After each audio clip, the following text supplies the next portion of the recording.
Hi everyone, Anthony Fantano here, the internet's busiest music nerd. We have to talk about Mr. J. Cole because he has just dropped a new song titled Port Antonio that is dominating a lot of discussion online because within the bars of this track, he pretty much addresses bowing out of the Drake and Kendrick Lamar beef. Now, before I even get into the track, one has to wonder, why is J. Cole saying this now? Why is this track coming out now, weeks and weeks and weeks after the rivalry, the heat between Kendrick Lamar and Drake has effectively cooled off? Because honestly, since bowing out of the beef, J. Cole, for the most part, seems to have been kind of living in his own world where none of this is happening. He's either chilling on the beach or he is coming out with literally some of the worst features of his entire career. Look, J. Cole is a pretty self-aware guy. He's a seasoned veteran as of this point. You would have to think the only reason he's coming out with these tracks and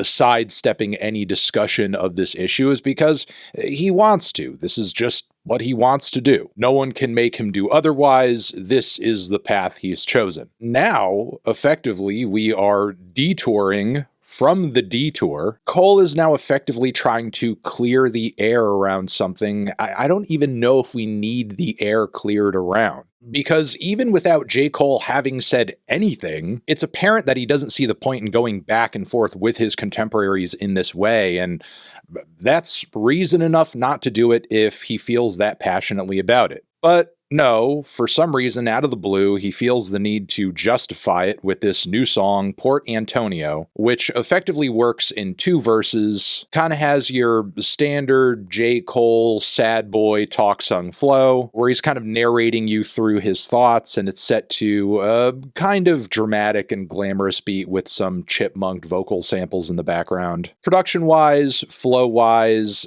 I would say it's pretty much standard Cole. Like, the song sounds fine, just very middle of the road, to be expected.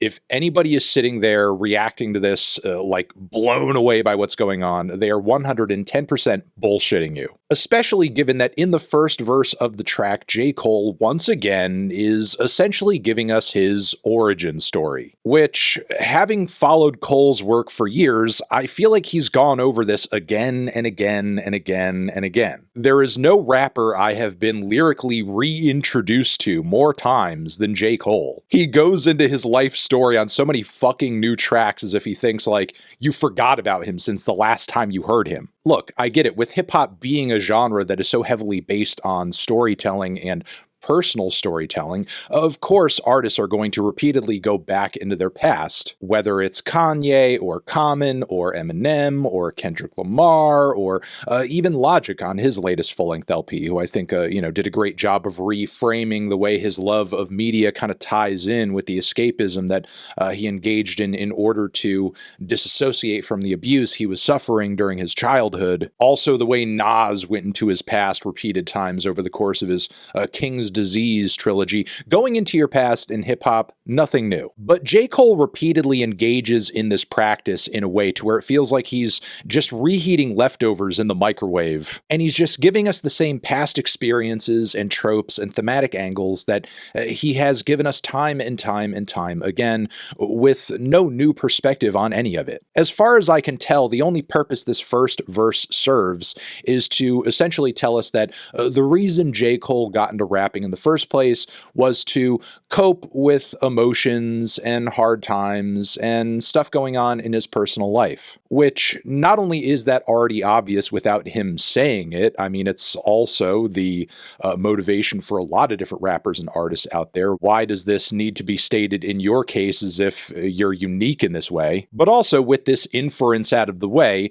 what else needs to be said beyond here? The track could end right now. And yet, it doesn't. Now, J. Cole goes into the second verse of this track and makes some kind of fair points as to why this beef between Kendrick and Drake was kind of a farce, sort of pointless to engage in to begin with. He points out that this beef is essentially, in a way, a popularity contest, and if that's the case, you can't please everybody, which, sure, is true, and that much of what happened between Kendrick and Drake industry-wise can be boiled down to greed or a desire to make more money. I mean, regardless regardless of Kendrick and Drake's motivations for going at each other, you can't deny the fact that both of them were quick to get these tracks up on streaming, on social media, and that both of them surely made a boatload of money off of the engagement they got off of these tracks. He goes on to essentially reduce this beef down to social media drama and algorithmic heat, and also says, if I engaged in this full on,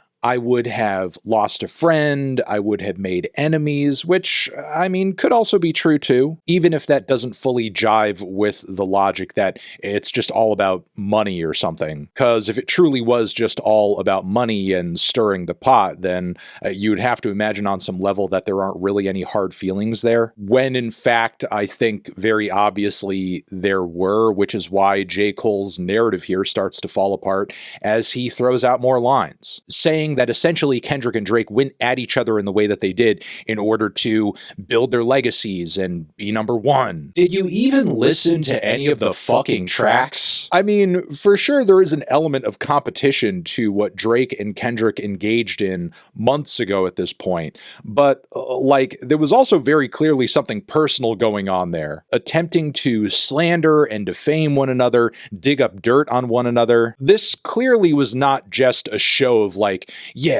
I'm more technically proficient and more impressive of a lyricist than you are. This obviously wasn't just about being number one or being the best. These two don't seem to like each other.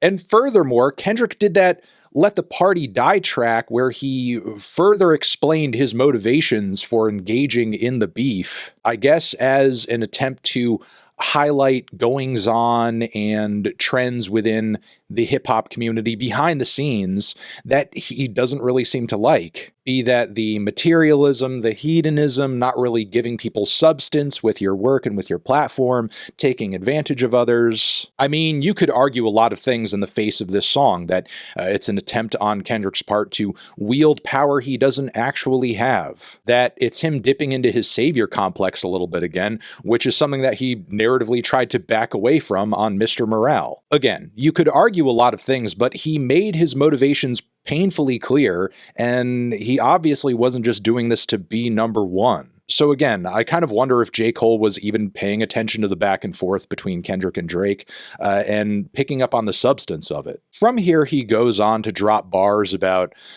how he's still really impressive and amazing as a rapper, and that he feels he shouldn't be stripped of his status in the hip-hop community because of the fact that he backed out of this beef. And he likens himself to a gun that is still deadly even if you didn't shoot it, which honestly is a very sad piece of cope. Like, yeah, I could have done some real damage in this beef if I actually tried, if I actually did something. Which, like, man, we heard that track on Might Delete Later. We heard that. That response to Kendrick was trash, and a lot of the disses on that track amounted to completely delusional takes on Kendrick's back catalog. Like, yeah, T-Pab, that album's not that good. Quite a thing to say when you don't have a single album on that level in your catalog, but whatever. J. Cole also essentially makes clear on this track, once again, that he